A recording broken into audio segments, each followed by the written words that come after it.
Now, I'm really excited to be here. For some of you guys haven't had, we've been members out. We've been in Texas here for 5 years, coming out here for about the last 4 of those years, and I've been able to speak 2 other times, the third time. So I'm going to break a few of the rules, but it's once a year. It's okay. You know, we won't really do a whole lot of that. But I didn't know it.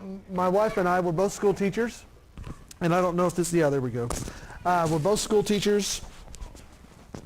I teach out at a little private school in Bullard. I teach music and I have a Bible section, and my wife teaches over here at Rice, teaches 4th grade. That was a big move for her. She'd been in 3rd grade for about 20 years. She finally graduated, moved up to 4th, so she's there now. 3rd graders are fun, but 4th graders you can joke around with a little more. She likes them too. So we moved here, and like I said, I teach these things every so often. I enjoy teaching, but you'll have to excuse me because usually what we do, I do one of 2 things. Either I'm doing a little devotional thought, which you're looking for anywhere from 5 to 10 minutes, so you go right to the big impact of your teaching, and you assume they've got the background knowledge because you don't have time to do more. And you get right to, if this is true, what should we do? And then the other thing I do is my previous job, I was, a lecturer. So I'll lecture for an hour and a half to a bunch of college students, and I don't care if they apply it or not. They just got to take the test later, right? So I'm trying not to be that person, but, you guys want a little more meat, so I'm trying not to be that. Okay, we're done in 10 minutes either because you want the background. So I'll try to lay out background without boring you too much, in my lecture mode. And before we get to our exhortation and what to do with it, some of the things we do here at AYZ, you've noticed already, is we give you some of the Hebrew words and literature and background because if you're here, you want that. You can hear people teach the Bible other places, and so we know that that's something you want. So I'll do a little of that as we go through as well because this is the audience. If you're going to be a teacher, you've got to connect with the people you're in front of you and not just the people you might wish were in front of you. So for you guys, I enjoy this side of it actually more than the other. We'll do some of the Hebraic stuff where if it was one of my school chapels, I wouldn't do that as much because they don't know those things and they are at a different place in their walk with the Lord. So what we're looking at today, and I thought this was appropriate to what's going on in our country, is the mark of God. We talk about the mark of the beast a lot, but there's also a mark of God in the Scriptures. And so we're going to look at that, but we're going to do our background first on what the various marks you see in the Bible are. So first off, the most common mark that you talk about in the Bible is the mark of the beast. And actually, before we do that, let's go ahead and have a word of prayer. Could I get a volunteer, Mark? Do you mind praying for us before we start? Thank you, brother. Blessed Heavenly Father, we thank you, Lord, that we can be in your house today. It's truly a blessing. And we pray for you to be right here with us. We believe you are. And thank you for your presence. Bless this teaching. Bless Gary. And Lord, we ask you to bless us. Thank you, Lord. All right, so figure out how to turn this on. It's the switch that says on. You put it from off. And we'll have some PowerPoints up there in a little bit. So the most common mark of the beast in the Bible is the mark of the beast. And everybody talks about the mark of the beast. You see it in Exodus 13. Everybody gets excited about that. So let's talk about that one for a little bit. And I don't know. Like I said, they'll figure it out. So this is found in Revelation 13:16. I want you to remember that, 13:16, because that's important, where it's found. There are negative consequences to this mark. Duh, right? We're all believers. We've heard this talked about a lot. So let's look at some of those negative consequences. Anyone who wears the mark will not enter the kingdom of God. That's one of the things that we accept and believe. And the verse here is Revelation 19:20. Yeah, that doesn't really do the week anyway. There we go. It popped up. Yay. So, by the way, I use different software than we use here at AYZ. I just don't have the stuff we use here. So it'll be a little bit difficult to read, so you may just have to jot some stuff and look it up on your own later. But so that's the wrong one. So she worked the wrong one. That was another message I haven't taught yet. So Revelation 13:16. And she'll get it going. It's the one on the... Oh, did I send you the wrong one? That's the only one she's got, so I sent her the wrong one. Hold on just a moment. I'm going to toss him up a thumb drive.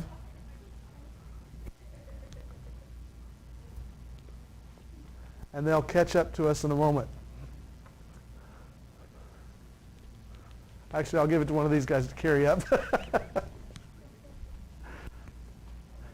You know, as a teacher, we love to blame other people for our mistakes. I know nobody else in the industry does that, or any other industry. You know, it's those principals, or it's the tech people. Well, the tech people were right. I sent her that last night. So proud of myself that I got it sent early instead of just handing them the thumb on Shabbat morning, and instead I sent the other message that I've been working on. So anyway, we'll get caught up on that, and we'll move through these when these pop up. So negative consequences of having this mark. You wear this mark, you don't get in the kingdom of heaven. I'm now going to read you from Revelation 19, verse 20. This is the context here in Revelation 19. You've gone through all these trials and plagues and things in the book of Revelation.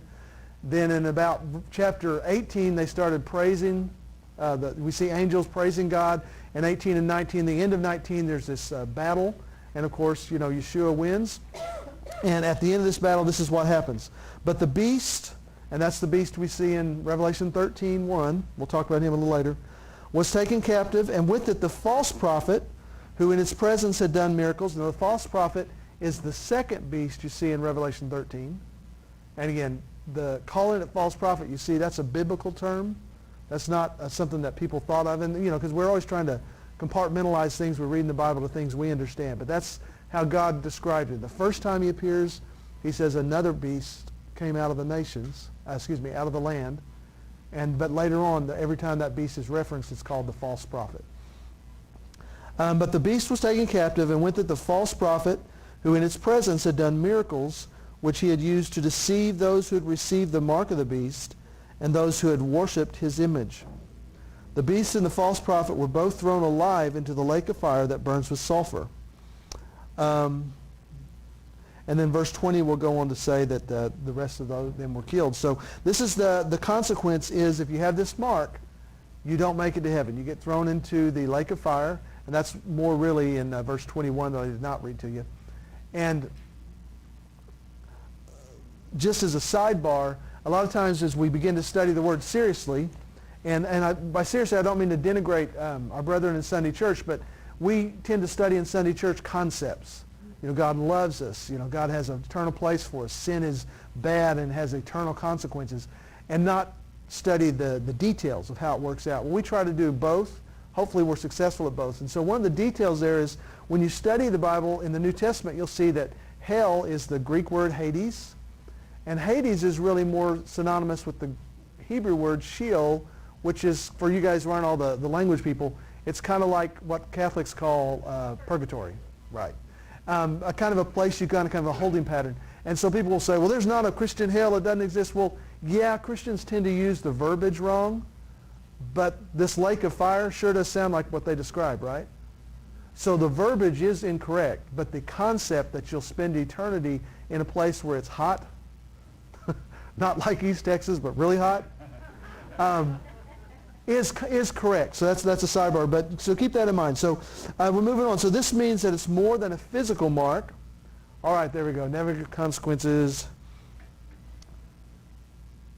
Means it's more than a physical mark, it's a choice. This is so important for us to see too, because a lot of times there's fear among believers. It's like if you get this mark of the beast, well, what if I don't know it's the mark of the beast and it's this chip they're going to put in my wrist so that I can, don't get my debit card stolen, which has happened to me multiple times. Well, guys, you're not going to accidentally get the mark of the beast, and you're not going to have someone force you to get the mark of the beast, and then you can't go to heaven. Just like our salvation doesn't start because I fed the poor. I fed the hungry, helped the poor. It starts because I agreed with God that I needed to use my extra resources to help the poor, feed the hungry. And then I did those things because of what he had done inside. The mark of the beast comes because you have turned away from God. You've apostatized from him. You've decided, I'm not going to live that way. And then you do things with your hands to uphold that anti-kingdom lifestyle that you've got. So this means it's more than a physical mark, so you can't be tricked into it or somebody force you to get the mark. If you could force someone to get the physical mark and keep them out of God's kingdom, you would be thwarting Yeshua's ministry, Jesus' ministry. We always have a choice, and that goes back to Joshua 24:15 is a great example of that, where Joshua is about to die and he tells the people, choose today who you'll serve. We get a choice. I'll go back into the Torah, and you'll see when Rebekah is about to get married, the servant of Abraham comes to get a wife for Isaac. The beautiful thing about the water my camels and all that stuff, and then he goes in, he picks Rebekah, they have a big party, he gives them lots of presents. The next morning they say, hey, stay with us a week or so we can celebrate this wedding. And he says, no, if it's okay, let me go back to my master. And they turn to Rebekah and say, hey, you've got the gold and the camels and all that stuff. You want to go with this guy or stay here? She had a choice. And that's important for us to know also on how God views women and marriage and humans in general. Even back then, Abraham would have been about 2100 BC. It's a long time ago. They still had a choice. Women had a choice, had a place. So we as believers have a choice. The rabbi's teachings of the last several weeks have been about providence, meaning a conflict between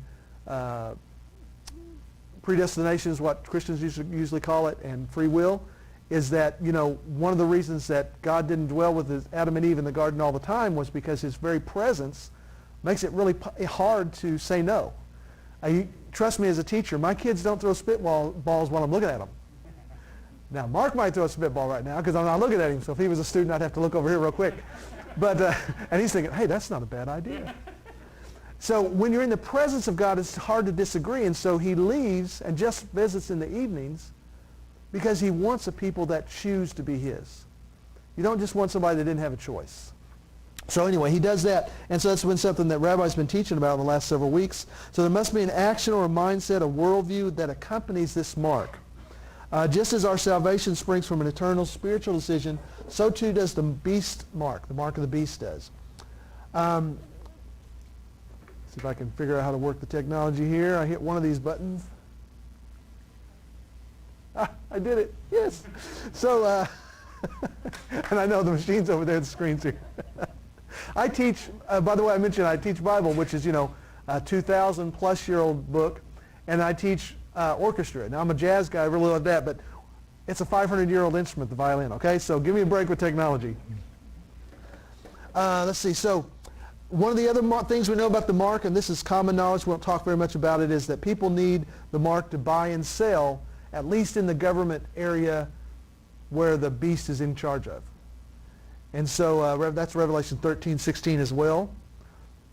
The next, okay, that's the same slide. So now the physical mark has an element to it that's specific to the bearer. And again, this is kind of old news stuff. You guys know this. But remember at the end of chapter 13, it talks about if you have wisdom, the number of this beast is 666, and if you can figure that out, you can figure out who it is. So something about this mark that everybody will have will be individual to that person, which is why some people think it's, since it's tied to economics, buying and selling, that it has something like, like you'd have on your debit card or a barcode or something like that. So we know that now. If you can figure this out, you can determine who the first beast is. In Revelation 13:1, I didn't give you the passage here, so I'm just going to roughly quote it for you. But Revelation 13:1, it said, now I stood, this is John writing, I stood on the sands of the shore, and I looked out upon the waters, or the ocean, the sea, and out of the sea came a beast. So thinking back in terminology the Bible uses, when we talk about sands of the shore, we're talking about the people of God, right? The descendants of Abraham. Yeah, I think at one point, Rabbi pointed out that Ishmael also gets a very similar promise. So, but Ishmael is still descendants of Abraham. So this is John standing among the people of God at the very least, at the most, all the descendants of Abraham, physical descendants. And he looks out over the sea. Well, throughout prophecy, but especially in the book of Revelation, the sea represents Gentile nations. You can see this specifically in Revelation 17:15. And since that's the same book, you want to use those same terms the same way within the same book. I think it applies all the way through the Bible. So seas are applied to Gentile nations. So looking at that, you've got this beast who's a man, he's physical, and he comes out of the nations, and you're watching it from the Middle East, from Palestine, where the most descendants of Abraham lived. And you're watching that. It comes out of the nations to where you are. So that's kind of interesting that it gives us that, because what the enemy is going to do here with this mark of the beast is give an unholy version of the Trinity. And so this is the part, this beast, is the part that correlates with Yeshua, with Jesus. He's the one that you're supposed to look to, and you're supposed to do all that. Then Satan himself is who you would tries to correlate with God the Father in heaven, and then the false prophet would presumably be the Holy Spirit. So this comes out, the beast number is 666. This is an unholy trinity. Now, trinity is not a word found in the Bible, and it's not a term I generally use. I don't have a problem with what's trying to be demonstrated by the word Trinity, but it's people's attempts to explain God, and I think there's a certain element of God we just can't understand. And that's probably a good thing. How many of you that are married understand your spouse perfectly? Andre just proved my point. He raised his hand, and then no, she didn't really. She didn't backhand him, but she said, really? You know.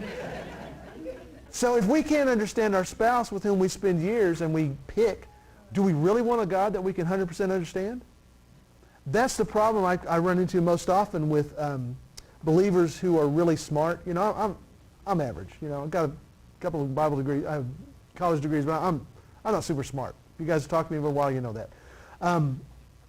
But I do know some people that are really smart, and they actually have problems believing God because they can't figure out how things like fossils fit in the program. How do, you know, these things, and I'm not saying, well, you should send them to this place or that place, but there's other things they don't get. And I would think the smarter you get, the more you would realize you don't get it all. But it's just not that way. I think that's the human ego. Yeah, and you know, arrogant is such a negative way to say it, but it is true. I mean, so anyway, a lot of really smart people have trouble getting that, but we really don't want a God that you can understand completely. And so the Trinity verbiage is used by church people. I tend to use the verbiage that God uses in the Bible. He uses the word echad, English E-C-H-A-D or U-D, echad, ein, kuf, dalet, if you're a Hebrew guy.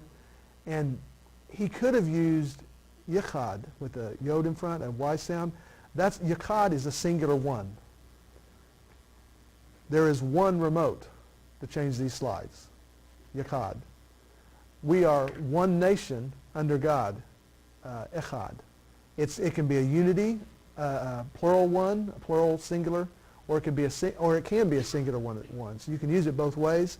And that's the word he tends to use, so I tend to use unity and echad just because that's what God uses. By the way, for your information, I'm chasing a rabbit here, and I apologize for that. I can't help it. That's the lecture mode coming out. Our Jewish brethren and our Muslim cousins, they use the Trinitarian explanation to criticize us. They say, look, you've got three gods. You can say all you want. And using that verbiage, it does make it easy to make that argument. So I use the biblical verbiage. I'm not saying the Trinity verbiage is wrong, but for my ministry as a Messianic Jew, I want to use the ones that don't offend my brethren so that maybe they can believe. So take that for what it's worth. Again, not criticizing the other as being incorrect. I just think it's more correct just to say it the way God said it and let people work it out. So where am I at here? So the unholy Trinity, it's not a unity, and this is to confuse Christians, not Jews, because Christians are used to that Unitarian concept where the separation between God is emphasized. Again, the Trinity concept says they are one, but it emphasizes their differences, where the Jewish and the Muslim concept of God is a oneness that de-emphasizes any difference. So the thing Rabbi was talking about today from the Torah, the rabbinic Jews say, well, the Shekinah was separate from these three men. And so they do believe there is a difference, a separation, but they focus on the oneness. So let me see, still on the same one. Now 666 is used there in Revelation, and it is used one other time in the Bible. And I didn't put this verse up there, I put the address, but Revelation 13, at the end of the chapter, of chapter 13, has the 666. If you know the number of this beast, you can figure out who this person is. That's that individual element to each mark that everyone has. It's also used in 1 Kings 10:14. In 1 Kings 10:14, the Queen of Sheba is talked about. We talked about her a lot. You know, people think, did Solomon, and all that stuff. But, Queen of Sheba is bringing her treasures, and other countries are bringing their treasures to give to Solomon. And it says that in that year, he collected 666 talents of gold. And what history says, and that's what the Bible says, what history says is that that's the year that Solomon turned away from trusting God and began to trust his own wisdom. Just like we talked about, really smart guys sometimes have more trouble than average guys like me. They may be smart, but they're unwise. Unwise, right. There's a big difference between smarts and wisdom. So that's what history says is turned away. Now, we do know that Solomon did turn away from trusting God, so that part is also biblical. We don't know that that's exactly what happened, but culturally, those first century Jews to whom the revelation was given would have had that in mind, that this is 666 is associated with turning away from God. And also in John 6:66. Now this is what I think is really fun. I hope you get excited about this. This is versification. Verses weren't put in there by God. This is something that Christian monks did in about 800 A.D., 800, A.D., and about 900 A.D. the Jewish sages said that's a pretty good idea, and they also put their verses. That's something Christians actually beat them to. That's why there's slight differences, but most of the Bible works out where it's really, the versification is pretty obvious. Rabbi will show you at times when we're doing the Torah scroll, he lifts it up, and he'll point out, well, this passage is written where the words make bricks in a wall. So there's places where obviously the original intent was to read those specifically. Does anyone know what the woman of valor is? Asher Chayil. It starts in verse 10 of Proverbs 31, and each verse is an acronym of each letter of the Hebrew alphabet. So obviously that was a place where verses were intended, but they weren't officially put in there for the entire Bible until well after Yeshua died and rose again. But this versification is 666. And again, 666, and here's what it says. From that time, this is Jesus, he's just taught some tough stuff, okay? Things that were difficult to believe. And it says, from that time, many of his disciples went back and walked with him no more. So all through the Bible, even in things like versification that aren't inspired by God, it wasn't like God was taking a vacation in Tahiti when they put in those verses. He was involved in men just like we hope he's involved in our lives, right? Leading us to do things, leading us to take a job or leave a job or to buy a house or to do something with our children.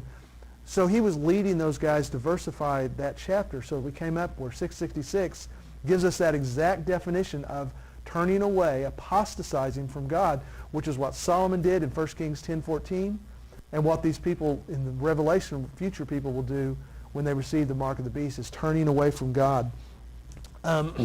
It's not a coincidence. It's God at work, again, just like we see. So the physical mark of the beast is on the right hand. That's one more little point of fact to get. Why does God put that detail in? I mean, there's a reason for it. So when you see little details like that, once you learn the stories of the Bible, begin to ask yourself, why? Does anyone know how to say why in Hebrew? It's kind of fun. You know that animal, it's from the camel family down in South America? What is it? Llama. So you just kind of accent it, lama.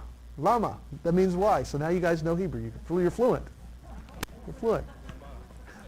You can go to Tel Aviv and you need to go to the restroom. Go lama, lama. What? What is it saying? Why?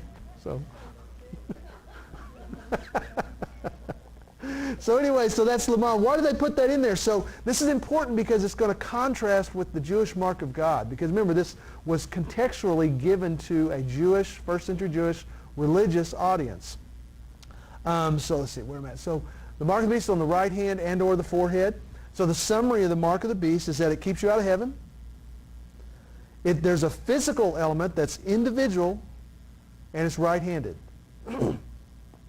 But there's always a spiritual element to everything we do, both as believers and as those who are not only non-believers but opposed to the kingdom of God. A spiritual element, and that is that you deny or turn away from God. And so someone who's a Muslim can't turn away from Yeshua. They've never believed in him, but their very lives are turning away from the creator of the universe. So even those guys can apostatize at a different level than we can, but they can. And then the fourth part is that the mark is associated with 666. And that's something we've seen and we talked about. So that leads us to the Jewish mark of God. Culturally, historically, contextually, this is what I've already talked about before, is that we've got to remember who your audience is. I mentioned straight up at the beginning, if I was going to talk to my chapel service and it was high school students, I'm giving this in a different way, or maybe just a different message completely. Sometimes I've done chapel for the middle school and the high school in the same week, and a lot of times I'll do different message for both of them. Now, I don't do chapels all the time at Brook Hill, just once a semester, twice a semester, because middle schoolers need to hear things different. They're in a different place in life. So knowing to whom the letter is written helps you understand what it means, because none of us are first century. Even if you're very immersed in the Jewish culture today, while it has many connections to the first century Judaism, it's not the same as. So we still have to work at it if we really want to know what God said.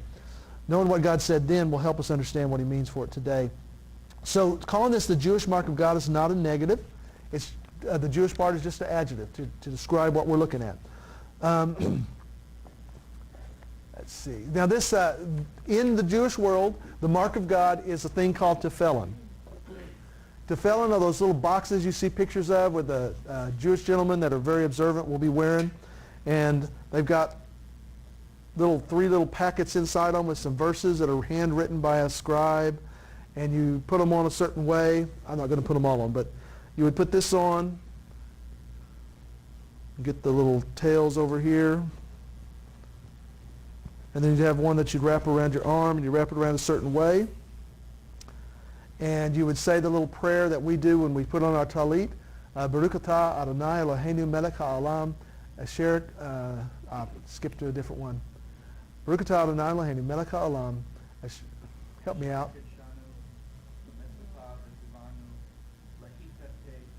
Bazitzit. So you would end with that zvitzivanu, that's the word commands, who commands us, and then instead of saying bazitzit, you'd say lahaniach tefillin. And that's the way Jewish blessings go. They use as much of the same verbiage as possible. So this is tefillin. The other one goes in your arm and wraps a certain way. I brought this just so you can see them. There's a lot to study there that's kind of cool. They have 3 little pouches inside. Although in Jesus' day, some of them had 4 pouches. It was a debate. And the modern day, they've settled on 3 pouches. And so tefillin is known as the mark of God. And that's a beautiful thing when you think about it. The mark of God is that you talk to God. The mark of a good wedding relationship isn't an expensive ring. It's that you talk, okay? That you communicate with each other. If you're distant, you do it FaceTime, handwritten letters, whatever it is, but you have a relationship. You communicate with one another. And so the mark of God, culturally, historically, and religiously, is tefillin. And that is symbolized, that's the physical part of the interior thing you do, which is pray, the spiritual thing, which is pray. This is based on Deuteronomy 6, 4 through 9. You shall bind them as a sign on your hand, and they shall be on frontlets between your eyes. Now, I borrowed that from a different translation because I didn't think Stern was being consistent with his words there in his translation, but it's between your eyes there. Yes? Right. Well, and that's her question was, tefillin is generally worn by, or tefillin is generally worn by men. In fact, not generally, that's the rule. Now, there are plenty of women these days who say, no, we get to do the same thing, and I think they're actually correct in assuming that they should be able to do the same thing. But culturally, when this was given, it was a guy thing. Women become great wives and mothers and support their husbands. I'm sorry, that sounds so boring, but that's what it was in the first century. Well, we're going to get to the mark of God. Right now we're looking at the Jewish mark of God. Right, so that's only for men. Right. How do women get the Jewish? We're going to get there. Okay. She's asking how the women get the mark. And by the way, yes, you can get there because God does not respect those things like that. So anyway, good little sidebar there. Now, this says from Deuteronomy 6:4, you should wear them on your hands and your forehead. And by the way, the tefillin on the hand is almost always worn on the left hand. There is a rule that allows you to wear on the right hand. That's an exception. But generally on the left hand. Remember, the mark of the beast was on the right hand, right? So you know something in your head, and you do it with the hand closest to your heart. Or you know something in your head, and you do it with your strong hand, your power hand. We'll go on. I kind of got ahead of myself there. So Judaism loves to apply a physical element to spiritual practices. So Judaism has created this paradigm that you wear these as a mark of God. It's not to replace the fact that you're supposed to know him in your heart. So we could agree with that. But having the physical paradigm is kind of nice. In fact, one of the notes I made myself is, why do one or the other? Why not do both? Now, we definitely need to have that heart thing. If you're trapped in your plane has crashed and you're suffering in Tahiti for the next 20 years with no tefillin, you can still have a relationship to God. So a paradigm doesn't replace faith, but it should strengthen your faith. So having those, and I don't lay them all the time, but I know that when I do, it brings a little, not the item, it's not witchcraft, but just the sense that I've done this just brings a little peace over us, okay? Blocking the world out for a minute, I can do this. I can focus on God for a few minutes. So the first time use, now this is hugely important to me. The first time what I just read to you from Deuteronomy 6:4 and 5, I think it was verse 5, the first time that phrase is used is way back in Exodus. And it's really important to know how God uses terms the very first time he uses them. So in Exodus 13:16, he says, "You'll bind them as a sign on your hand, and they shall be as frontlets between your eyes." The context here is they're getting ready for their first Passover, the very first one. So in Deuteronomy, it's a general comment on keeping God's commands. If we keep God's commands, then this is to remind us to keep God's commands. The context here was, you're about to observe my command for this first Passover. It's going to save your life, and this will be like a sign on your hand and its frontlets between your eyes. But what's really cool about this is if we go up a verse, it almost happens, see if that's the next slide or not. Yeah, earlier in the chapter on verse 9, there's a difference here. It's almost the full verbiage, but it's slightly different. It says, "Moreover, it will serve you as a sign on your hand," but here's the difference, "as a memorial or remembrance between your eyes." It doesn't say totafot. That's the Hebrew word that's used other places. It's a memorial. The word there is zikaron. Zikar is the root word, and that means remember. And if I remember my grammar correctly, the on the end is an imperative, like you must remember. So zikaron, so it's a remembrance, an important remembrance between your eyes. So this tells us that what I just said is correct about the most important thing isn't that you put your tefillin on or that you do good deeds and help the poor. It's that you're doing it because you know him. You're inspired for outside actions by your inside belief, something we've all agreed on, but there it is nice to see that in Scripture. So that's the passage. The first time it's used was in chapter 13, verse 16 of Exodus, but it's almost used in verse 9, and that slight difference tells us that we've been right all these years about knowing that I've got to have a life that's inside out, not outside in. Yeshua criticized the Pharisees. He says you're like cups that have been washed and the outside's clean, but you never clean the inside. It's filthy. And so we're agreeing with Yeshua on this. We're agreeing with Jesus about this. So what does all this mean? So we're wrapping this up. We're going to get to the fun part. What does all this mean? The mark of the beast undoubtedly has a physical manifestation that springs from a spiritual decision. So I do think there'll be a physical mark of the beast someday, but it won't be people deceived into it or forced to get it. It'll be a decision. I'll get that because I agree with that. And others will not get it because they don't agree with it. And there'll be consequences for that. We talked about the consequences of the mark of the beast. Let's see. So the Jewish mark of the God, going back one, the Jewish mark of God is prayer, a.k.a. seeking him to know better what his plans are. Because when we know what he wants us to do, then we can pray for those things and receive them. Because remember, it says in James that sometimes you ask, you don't receive because you don't ask. So right there it says, there's stuff God wants to give us that I don't get because he's decided for whatever reason I need to ask him for it. And if any of you guys have parented, you know there's things that you say, you know what, my kids asked for that, I'm going to do it. But I think he needs to ask me. I'm not just going to plop it down. Ugh.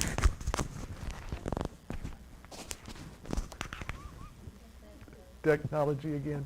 So, but then he says sometimes you ask for it, but you don't receive because you ask for the wrong reasons. And so prayer, number one, tells us what he wants to give us so we know to ask. 2, it reminds us that, I need to get my ego out of this, or I need to get my own selfish desires out of this so that I can do this for the right reason, because sometimes he won't, according to that passage, won't even give it to us, even if it's the right thing, and he wants to give because our heart's not there yet. So it's embodied, the Jewish mark of God is embodied by tefillin physically. In the spiritual sense, it's praying. So as Messianics, we pray in our heads, in the Spirit. Then we do things with our hands as the Lord has led us to do in prayer. So what about the next issue? Is God's marks the same as the Jewish mark? Now I mentioned that the Jewish mark is a really good thing. And it's a really good institutionalization of what God has for us. But I think the mark of God is slightly different, and it's one that's not gender specific and super important. Something we've actually already been talking about. So is God's mark the same as the Jewish mark? Not quite. And this passage is too small for you guys to read there. This is Exodus 9, 1 through 5. So I'll read it to you now. Ezekiel 9, 1 through 5. The context here is Ezekiel's in a dream, and God is giving him a vision of his coming judgment on Jerusalem. Ezekiel prophesied before the fall of Jerusalem and through the fall of Jerusalem. He looks like he was an Israelite, a Levite from Israel, already in captivity. And don't know if he got there if his parents were in captivity too. He's from the priestly clan. But when God judged Jerusalem in Jeremiah's day and said you'll be in captivity for 70 years, the clock started from the first city or village that the Babylonians conquered. And they took, the number I've seen is they took, what's 70 minus 38? I'm serious, I don't do math. 36. It took him about 32 years to do all that conquering. And so he may have been one of the first ones taken away in those 32 years, or he may have already been in captivity. So here he is in this vision, is Ezekiel 9, 1 through 5. Then he called out in my hearing, this is the angel of God, and with a loud voice saying, let those who have charge over the city draw near, each with a deadly weapon in his hand. And suddenly 6 men came from the direction of the upper gate, which faces north, each with his killing weapon in his hand. One man among them was clothed with linen and had a writer's inkhorn on his side. They went in and stood beside the bronze altar. So the temple is still in place at this time. Now the glory of the God of Israel had gone up from the cherub, the little angels, where it had been to the threshold of the temple, and he called to the man clothed with linen who had the writer's inkhorn on his side, and the Lord said to him, go through the midst of the city, through the midst of Jerusalem, and put a mark on the foreheads of the men who sigh and cry over the abominations that are done within it. To the others, she's already got it, she's quick. To the others he said in my hearing, go after him through the city and kill. Do not spare nor have any pity. So this is talking about the mark of God. God himself says to go and do this. So first let's look at this man in linen. Who's this man in linen? Survey says, my Richard Dawson imitation from, okay, you guys, tough crowd. Tough crowd. What's your Sunday school answer? Who's the man in linen? Yeshua, Jesus, right. You're correct, because the high priest on Yom Kippur, he has his fancy garments with the jewels, the breastplate with 12 jewels, one for each tribe. He would take those off and put on very humble linen garments before he goes into the Holy of Holies to do his whole procedure that once a year. And so when you see David dancing before the ark in linen clothing, this is what he's doing. Even though he shouldn't have by rule, but he was doing those things and God was honoring it. This is the high priest that we see in the book of Hebrews. The entire book of Hebrews is about making the case that Yeshua is our high priest in a different sense, a non-Levitical sense. And he's the one who's making atonement for us in heaven, while the Levitical priest does so on earth. So this man in linen, I believe, now this is one of those things like Rabbi was saying, there's different interpretations, and I could be wrong. This is kind of what I feel like this probably is representing Yeshua, or the Memra, as he called him, a physical manifestation of God. Let's see. Now as a sidebar here, we had 6 people coming, right? How many does that leave when you're minus 1? 5. They're going, does he really not have that math? I could have done that math. So when you think in the Bible and you see the number 5, what does that bring to mind? There's a couple, 2 or 3 places where you see 5. 5 versions. You have the 5 wise virgins and the 5 unwise. Grace. Grace? Why grace? Merited favor. I mean, but why grace? I'm loving hearing that. If you ask people about Bible numerology, and 7 comes to mind. Almost every teacher I've ever sat under has always told me it's completion and perfection. And so I always ask them, well, does God have any other numbers that have spiritual value? And so when you trace 5 all the way through the scriptures, every time you see it, you will see unmerited favor. Somebody's getting something they didn't deserve. I don't know about that. And what he said was 5. A lot of Bible scholars will tie it to grace and unmerited favor. I'll respect that and study that out, because I would go the other way with 5. How many stones did David have? 5 stones, and he killed Goliath with it, which was something he deserved, but it wasn't unmerited. Would you call that grace? For David. For David, not upon Goliath. So I see where your point is, but so he could be correct. I'm not saying the gentleman is incorrect. He's saying I want to put my head around that. That's what I love about Bible study and true discussion, is you get challenged. So that's challenged me, so I'll have to check that out. Elizabeth hid herself for how many months? I don't know. 5? Yeah. And Well- you remember Zelophehad, of course, they're right on everybody's tongue, right? Zelophehad? Oh yeah, yeah. He died, and he had some daughters, right? And they went to Moses, and they said, hey, this isn't right. We need to get an inheritance too. How many daughters were there? Were there 5? Oh, I could go on. Okay, but the point I was going to make, you're stealing my thunder. No, but again, I love the challenge. That's the great thing about a smaller congregation like this. We can talk, and Rabbi does this when he's teaching as well. But you also see among all those other 5s, you see the 5 books of the Torah. Now, the 5 books of the Torah without Yeshua are frightening, because it shows us that no matter how good we are, we've messed up somewhere, and the wages of sin is death. The wages of sin, and death means separation from God, not that I keel over. Now, with Yeshua, it becomes a picture of grace, like our brother is saying, because now you can say, well, yeah, I am a liar. I am a thief, but he saved me anyway. He loves me anyway. He found a way. So, Well, that fits with him. yeah, that's what I'm saying. So it does tie to grace. So I will have to incorporate that into my thinking about 5 when I teach about that number. So let's see now. We're getting to the fun part, and I've already actually thought I'd be done by now, but we're pretty close to being done. And we're not going to run late. Probably. You're all right. If only my wife would say that. You know? I actually have a great wife. I pick on her all the time, and she doesn't hit me very often, so it's great. We met in high school, so for years. Let's see what the next slide is. So what does this mark do? Coming back to the passage in Ezekiel, and then we'll see what it doesn't do. This protects them from God's judgment, because God then sends out these other guys, these 5 angels, and they destroy and they kill people who don't have this mark. Kind of like the first Passover, right? And this, our first passage in Exodus was associated with that first Passover. So the blood on the doorpost, and the angel would pass over you. So now this protects the wearer from judgment. The judgment of God passes over these people, and they don't get judged. What does the mark not do? We need to know that too.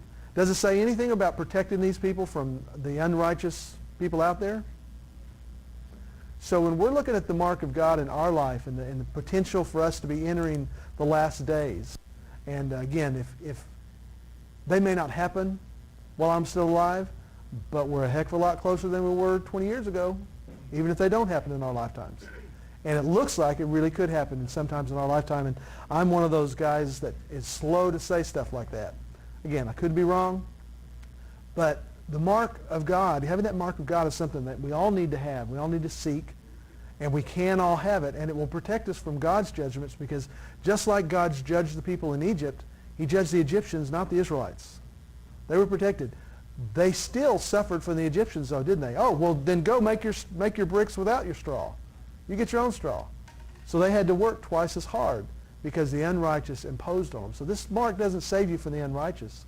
And we see in the book of Revelation that the multitudes are uncountable that were killed by the people who wore the mark of the beast, and the people who turned away from God, whether they had that mark or not. So we still have to understand there's a reason to prepare and to be ready, because we need to be able to help our brothers, and we need to be able to, if possible, take care of ourselves.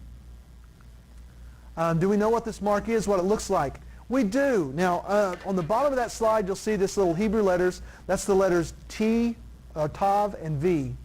Vav, Tav and Vav.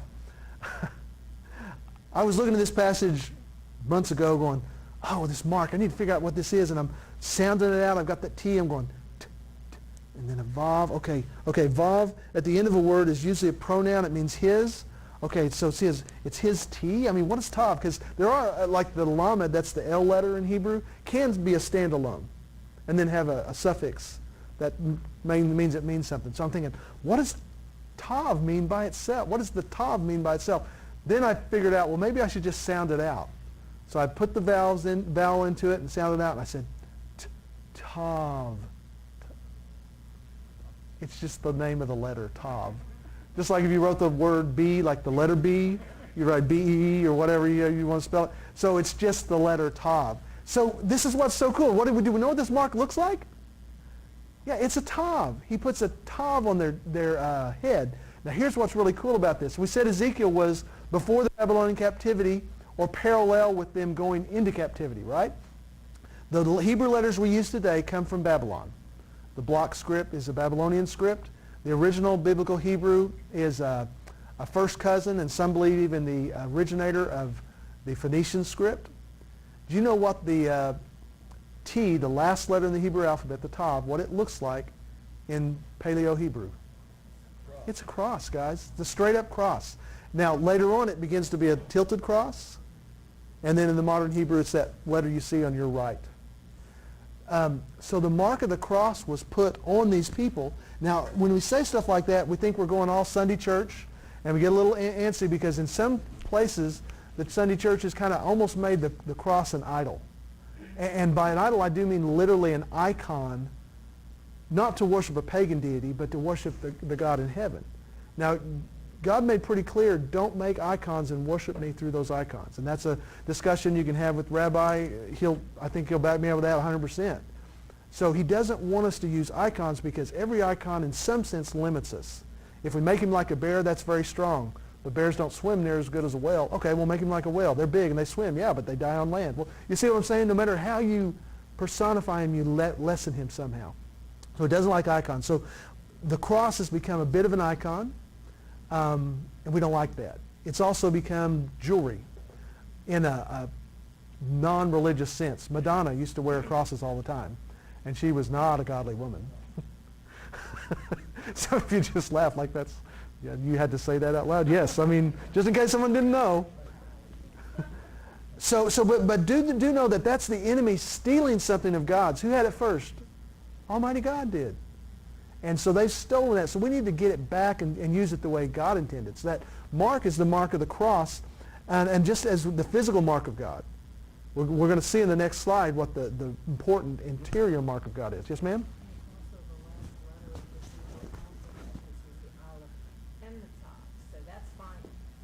Yeah. She said if you're listening online that it's also the last letter of the Hebrew alphabet. So we say alphabet,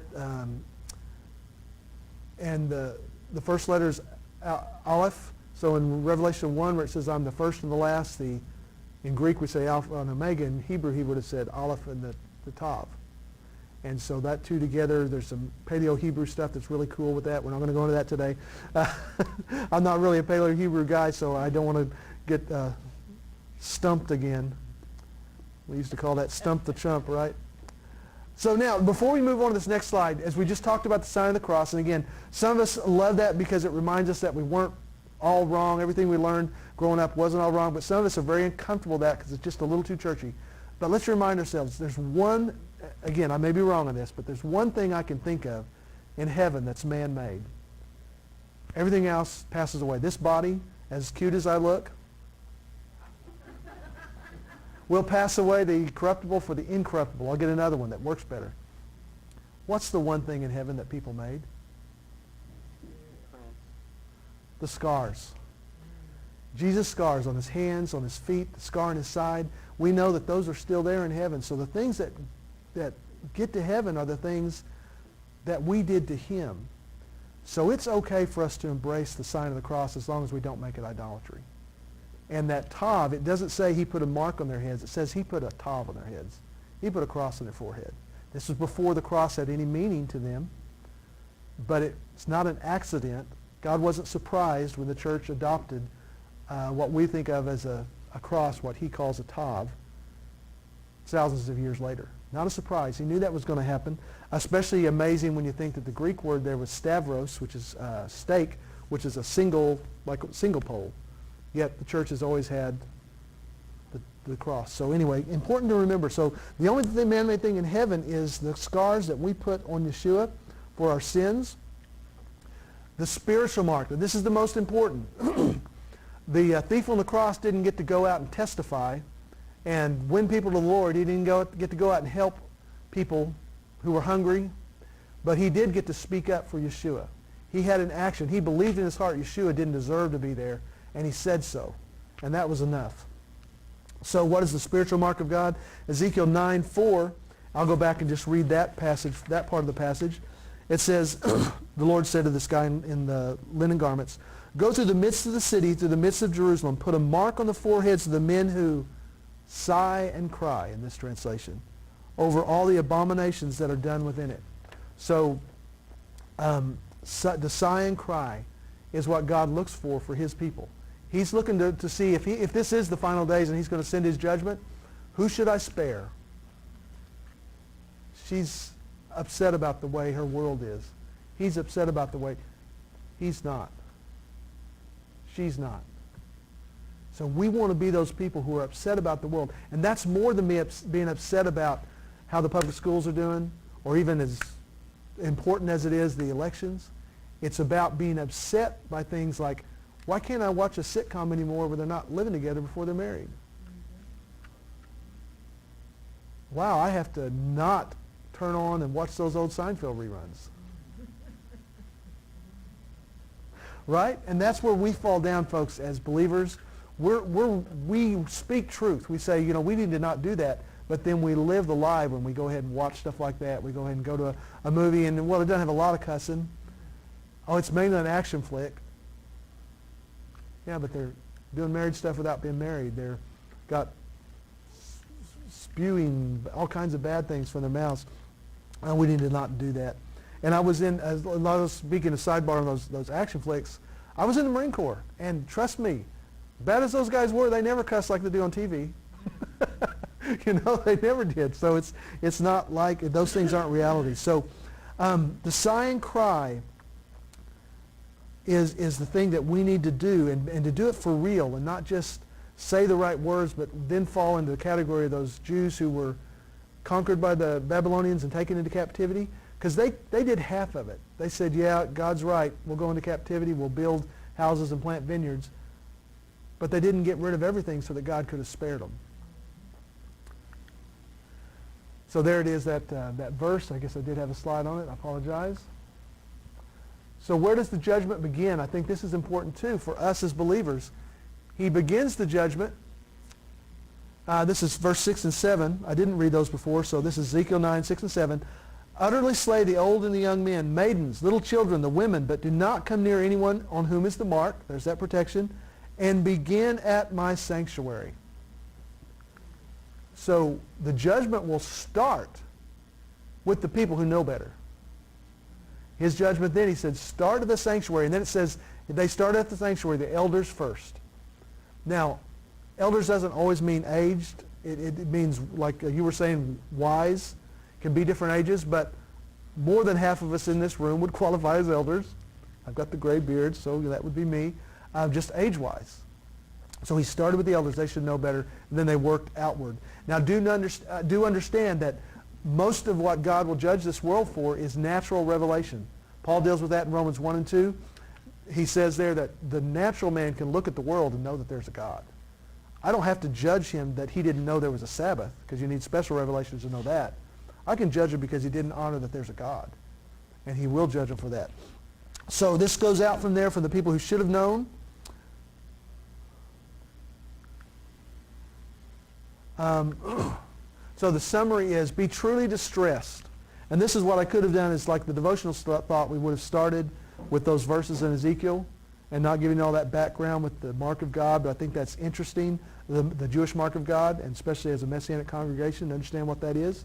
It's good to look at the mark of the beast that people talk about a lot without bothering to read about and see exactly what that encompasses.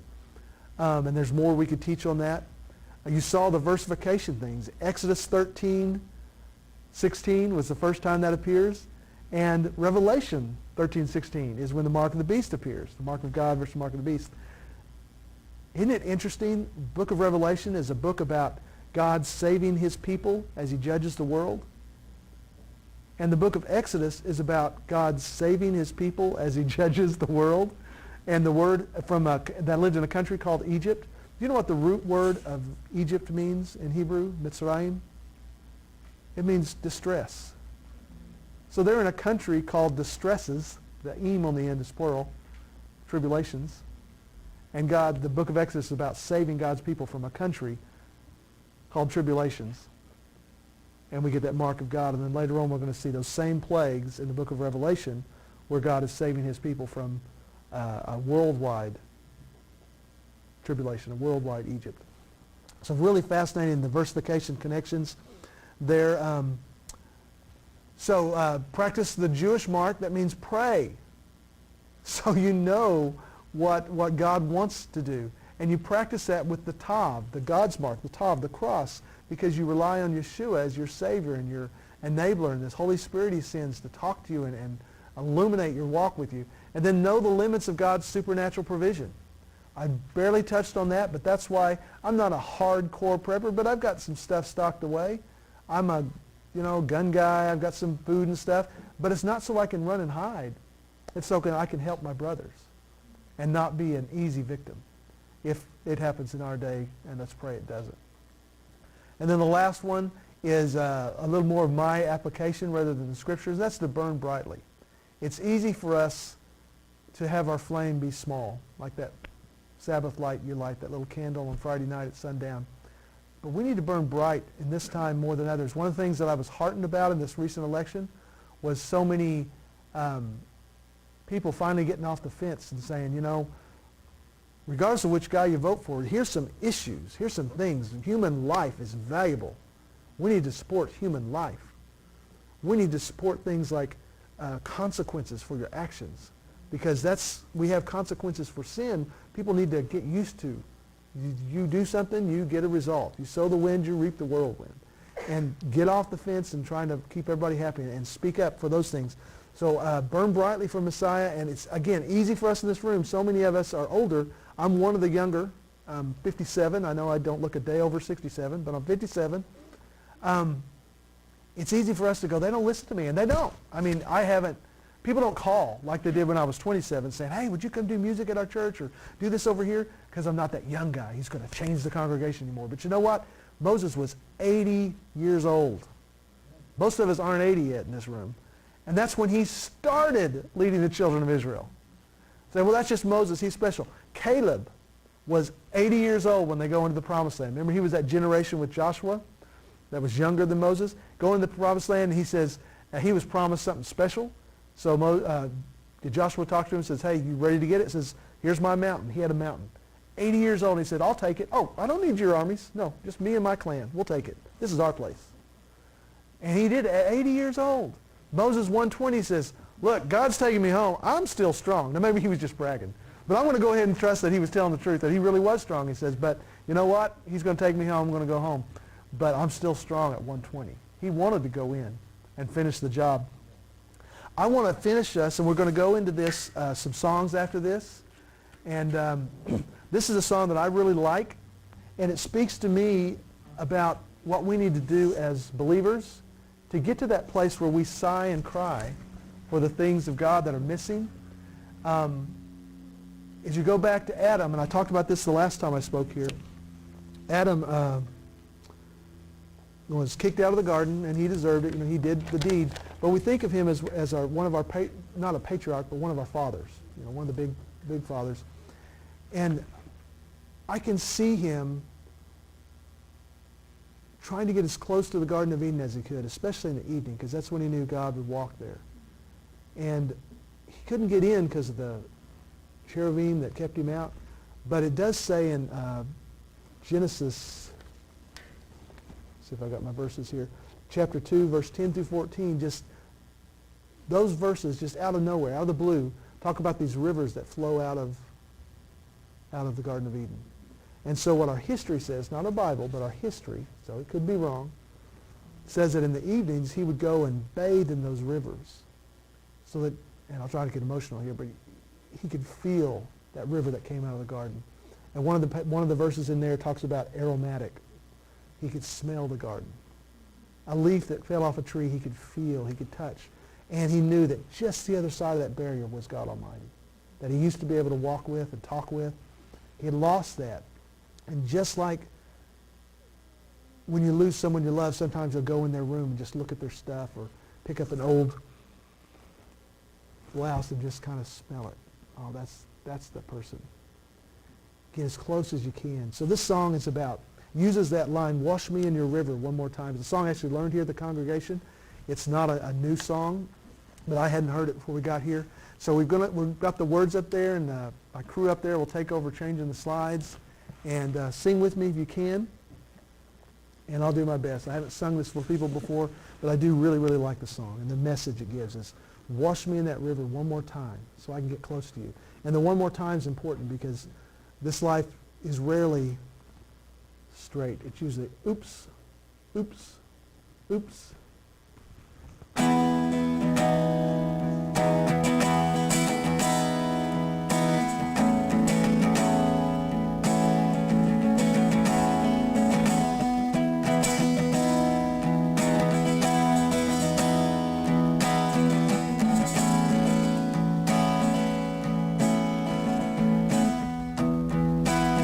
Wash away all the sin that's in my life. Wash away 1,000 lies that fill my mind. Cleanse me anew each day, my life, Lord, redefine. Wash me in your river one more time. Wash me away, wash me away.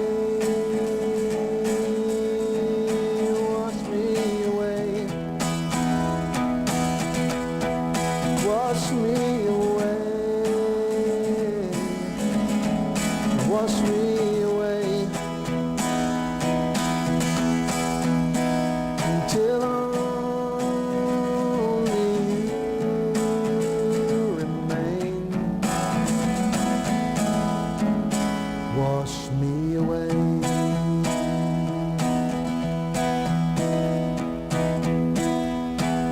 Wash away all the pride that's in my life. Wash away the wounded faith that blinds my eyes. Cleanse me anew each day in grace and love divine. Wash me in your river one more time. Wash me away. Wash me away. Wash me away. Wash me away. Till only you remain. Wash me away. More of you, and less of me. Saturate my life. Wash me in your river one more time. Wash me away.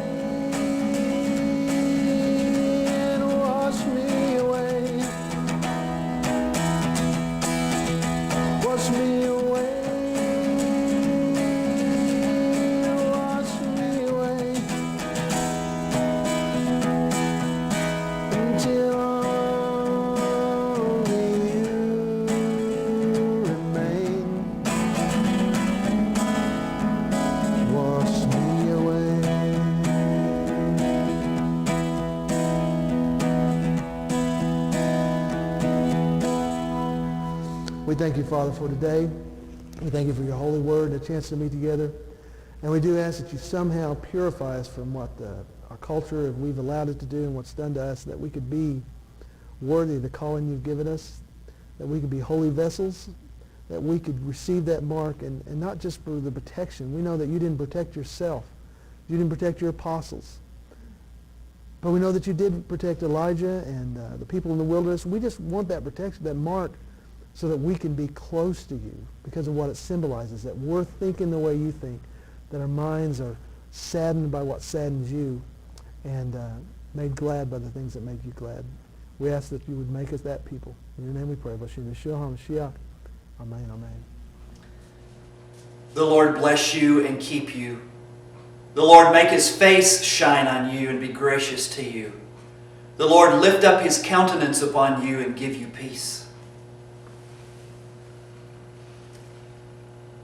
Yevarechek Adonai v'yishmarecha.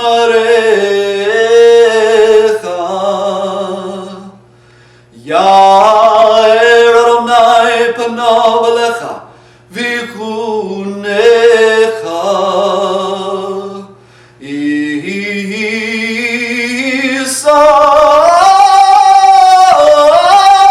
Adonai panav alecha v'yasem lecha shalom.